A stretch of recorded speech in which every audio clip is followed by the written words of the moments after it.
Muraho, ese wanyu muracyatarama mugaca imigani?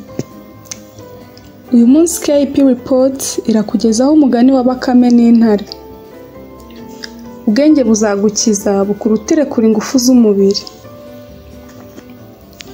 Bacira umugani mbabambuza umugani, ntuzava ikantarange azasanga ari ubukombe bw'umugani buziritse ku muganda w'inzu. Ubusa bwaritse ku manga, umuyaga urabwarurira. Agaco karacuranga, uruvu ruravugiriza. Usambu usabagirira inanga.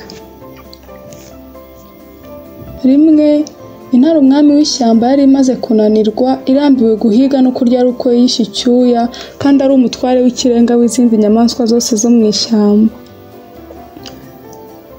Nuko imaze gutekereza, iratonoma ihamagara inyamaswa zose irazibwira iti: guhera uyu munsi nciye iteka ngo buri umwe azajya aza ansange mu isenga ryanjye ntarinze nza kwirirwa mwirukankaho ngo ndamuhiga. Muzajya mukurikirana uko mbabwira. Inyamaswa zose zarabyemeye, zikajya ziza umunsi ku munsi zikurikirana, ariko intare izica ikazirya itarinze ijya kuzihiga. Iminsi yarahise, indi irataha, maze yatahirwa Bakame. Bakame yarababaye yicwa n'agahinda, yibaza uko igiye gutanyagurwa ikaba ibiryo by'intare. Uko yagendaga isanga intare aho yari ituye, yageze ahantu yasanga iriba ryari rirerire kandi bigaragara ko ari ribi ryateza ibyago bikomeye. Nawe Bakame urayizi rero? Yahise igira umugambi mu mutwe wayo, maze izunguza agatoki yibaza utuntu twinshi, ariko yivugishiriza mu matamatama ijujura. Intare yari ifite uburakari bukomeye buyigurumanamo, kuko byari bigeze ku manywa kandi nta nyamaswa yari yaza ngo yishinge imikaka yisamure.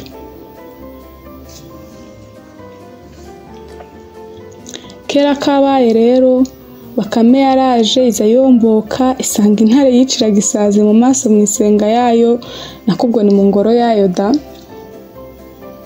Intare y'umugara mu kuyica iryera yahise itontoma, maze yibaza nyinabi n'umujinya mwinshi iti: niko wagatindi k'agakwavu we, wahoze he ko watinze ugakabya bigeze aha?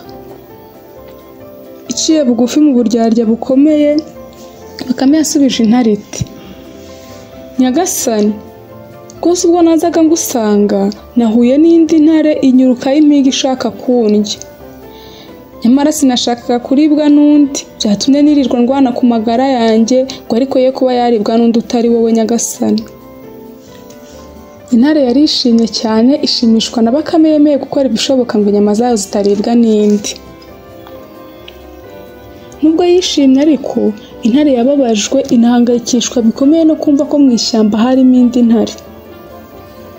Izabiranyijwe n'uburakari bukabije, intare yaratontomye iti: uzi aho iyo ntare ituye? Bakame nayo iti: yego ndahazi nyagasani nyakugira ubutangwa. Ngwino tujyane njye kuhakwereka. Bakame yajyanye intare kuri rya riba rishaje, maze barigeze ibwira intare iti: nyagasani, ya ntare dore ituyemo hano muri iri riba. Nta kuzuyaza, nta gusaba ubusobanuro, intare yahise isatira rya riba, irigeze iruhande ihita ibonamo indi ntare bingana, bisa nyamara itazi ko ariyo yirebaga kumwe wibona mu mazi nko mu ndorerwamo. Intare yaratontomye, maze umutontomo urayigarukira kubera nyiramubande, maze si ukuzura umugara yambarira urugamba n'umujinya mwinshi, kuko yabonaga inumva ko indi ntare nayo yiteguye kurwana. Ntiyatinze, ntiyatekereje, ahubwo yahise isimbukira muri rya riba ngo yice ya ntare yindi, maze ikidumburamo niko guhita irohama, ibyayo birangiriraho. Bakame irokoka imikaka y'intare ityo. Si jye wahera, hahera intare n'umujinya utarimo gutekereza kwayo. Isomo: ubwenge n'ibitekerezo byawe nicyo kintu cy'agaciro ufite. Icyatumye umuntu ahindura isi akegeza ku rwego iriho nta kindi kitari ubwenge bwe.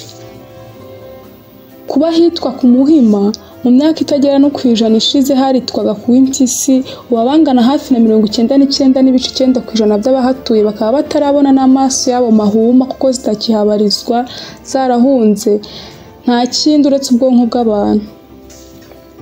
Umuntu niyo nyamaswa itegeka ikanakoresha izindi icyo ashaka, nyamara ntazirusha ubuhanga bubeshaho izindi mu ishyamba.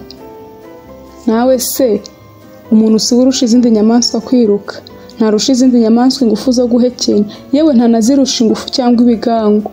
Ubwonko bwe no gutekereza nibyo byamuhaye ubutware ku bindi biremwa.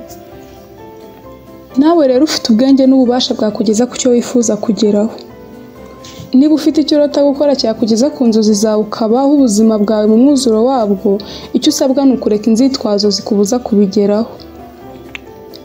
Tangira uyu munsi, utangiriraho, utangize icyo ufite, kuko umuremyi wawe uyu munsi arakubaza ngo ufite iki mu ntoki. Kuva igice cya 4 umurongo wa 2. Va mu mibereho yoroshye itakuvuna, kuko ntushobora kuzagera ku bihambaye uciye mu nzira ikoroheye. No pain, no gain. Nta nyungu wabona utavunitse. What comes easy won't last long.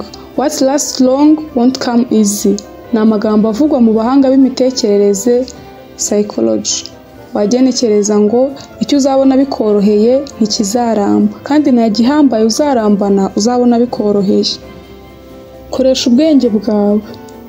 Niba ubuzwa n'ubumenyi buke udafite, ujye kubwiga.